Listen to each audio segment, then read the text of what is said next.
Grimm's Original Fairy Tales by the Brothers Grimm. Little Red Riding Hood. Once upon a time, there was a dear little girl who was loved by everyone who looked at her, but most of all by her grandmother, and there was nothing she would not have given to the child. Once she gave her a little cap of red velvet, which suited her so well that she would never wear anything else, so she was always called Little Red Riding Hood. One day her mother said to her, "Come, Little Red Riding Hood, here is a piece of cake and a bottle of wine. Take them to your grandmother. She is ill and weak, and they will do her good. Set out before it gets hot, and when you are going, walk nicely and quietly, and do not run off the path, or you may fall and break the bottle, and then your grandmother will get nothing. And when you go to her room, don't forget to say good morning, and don't peep into every corner before you do it." "I will take great care," said Little Red Riding Hood to her mother, and gave her hand on it. The grandmother lived out in the wood, half a league from the village, and just as Little Red Riding Hood entered the wood, a wolf met her. Red Riding Hood did not know what a wicked creature he was, and was not at all afraid of him.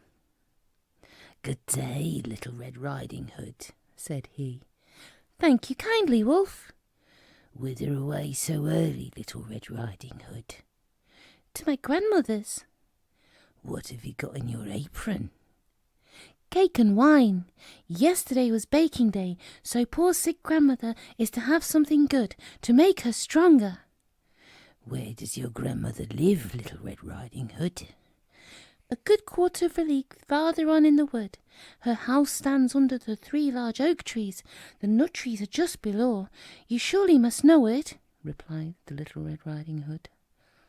The wolf thought to himself, "What a tender young creature, what a nice plump mouthful. She will be better to eat than the old woman. I must act craftily so as to catch both." So he walked for a short time by the side of Little Red Riding Hood, and then he said, "See, Little Red Riding Hood, how pretty the flowers are about here. Why do you not look round? I believe, too, that you do not hear how sweetly the little birds are singing. You walk gravely along as if you were going to school, while everything else out here in the wood is merry." Little Red Riding Hood raised her eyes, and when she saw the sunbeams dancing here and there through the trees, and pretty flowers growing everywhere, she thought, "Suppose I take grandmother a fresh nosegay, that would please her too. It is so early in the day that I shall still get there in good time." And so she ran from the path into the wood to look for flowers, and whenever she had picked one, she fancied that she saw a still prettier one further on, and ran after it, and so got deeper and deeper into the wood. Meanwhile, the wolf ran straight to the grandmother's house and knocked at the door. "Who's there?" "Little Red Riding Hood," replied the wolf. "She is bringing cake and wine. Open the door." "Lift the latch," called out the grandmother. "I am too weak, and I cannot get up." The wolf lifted the latch. The door flew open, and without saying a word, he went straight to the grandmother's bed and devoured her. Then he put on her clothes, dressed himself in her cap, and laid himself in bed and drew the curtains. Little Red Riding Hood, however, had been running about picking flowers, and when she had gathered so many she could carry no more, she remembered her grandmother and set out on the way to her.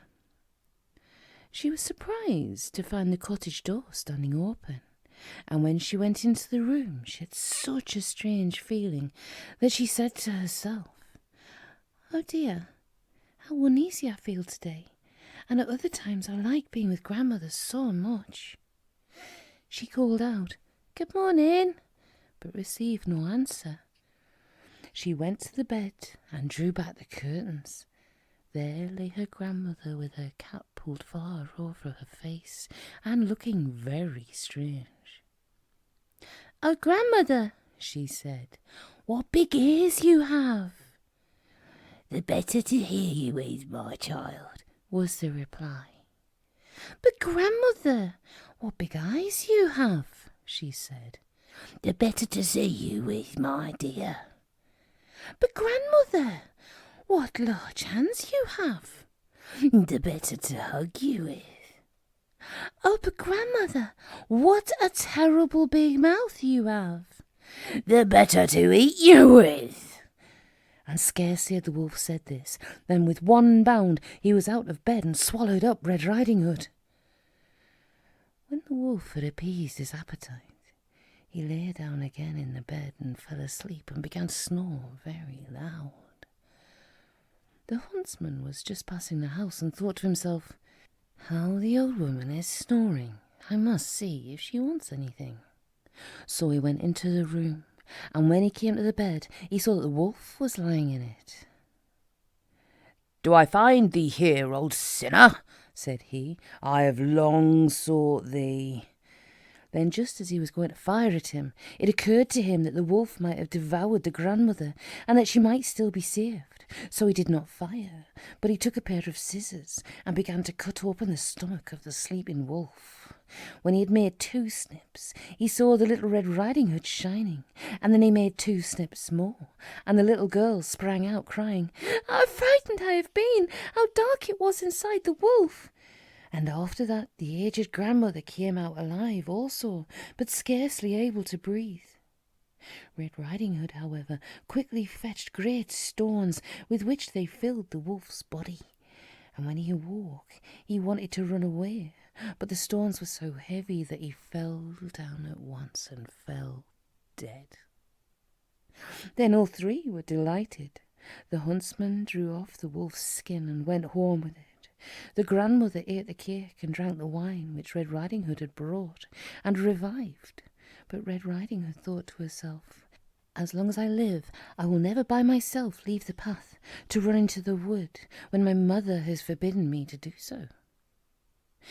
It is also related that once, when Red Riding Hood was again taking cakes to your grandmother, another wolf spoke to her and tried to entice her from the path. Red Riding Hood, however, was on her guard, and went straight forward on her way, and told her grandmother that she had met the wolf, and that he had said good morning to her, but with such a wicked look in his eyes, as if they had not been on the public road, she was certain he would have eaten her up. "Well," said the grandmother, "we will shut the door, and that he may not come in." Soon afterwards the wolf knocked, and cried, "Open the door, grandmother. I am Little Red Riding Hood, and I am fetching you some cakes." But they did not speak or open the door, so the greybeard stole twice or thrice around the house, and at last jumped onto the roof, intending to wait until Red Riding Hood went home in the evening, and then to steal after her and devour her in the darkness. But the grandmother saw what was in his thoughts. In front of the house there was a great stone trough, so she said to the child, "Take the pail, Red Riding Hood. I made some sausages yesterday, so carry the water in which I boiled them to the trough." Red Riding Hood carried until the great trough was quite full. Then the smell of the sausages reached the wolf, and he sniffed and peeped down, and at last stretched out his neck so far that he could no longer keep his footing, and he began to slip. And he slipped down from the roof straight into the great trough and was drowned. But Red Riding Hood went joyously home and never did